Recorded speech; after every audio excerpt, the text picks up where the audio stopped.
Secretary, dun sa mga areas that is greatly affected nitong lindol, halimbawa yung sa Mandalay at dun po sa ibang mga areas na marami pong gumuhong buildings, meron bang mga Pinoy OFWs na nagre-request po na mapauwi na dito sa bansa? Yes, yes. Yes, naka-Zoom chat ko yung mga OFW sa Mandalay. And nakilala ko na rin sila. And once again, based on the directive of the President, natulungan sila, ay nagbigay na ako ng assurances sa kanila na tutulong tayo sa aspetong pinansyal Oo. at potentially sa pagpapauwi. Meron, ang isang nabanggit nila is meron din daw dito, nagbakasyon lang.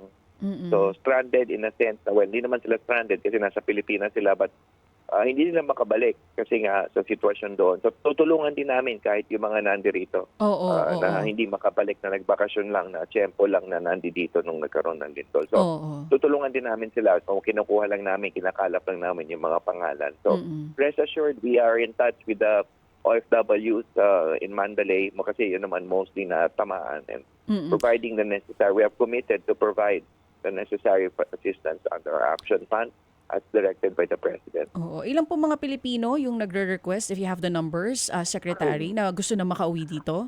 And when are we Doon, expecting po na makakabalik sila? yeah, doon sa Zoom call, higit kumulang mga 40 sila. So, we are expecting, of course, ano naman yan, di ba? Mag-ano na yan, kumbaga, by word of mouth, ma-relay na nila yung info at yung contact numbers ng DMW. So, and of course, this is done in coordination with the embassy in Yangon. So, yun, inasahan natin na mas may matutulungan pa tayong iba bukod dun sa mismong nakausap ko dun sa Zoom call na yan. Oo. Tapos ulitin ko lang po, Secretary, kailan po natin ina-expect na babalik po itong mga 40 Filipinos na gusto magpa-repatriate?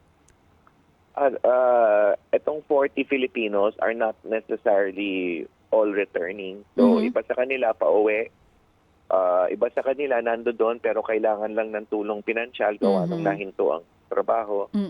So, tutulungan din natin sila. Hindi ko pa nakuha yung exact number nung pauwi. Although mismong nakausap ko sa Zoom yung mga nagsasabing ninanais nilang umuwi. But I still don't have the exact figures Sige. kung ilan Opo. sila.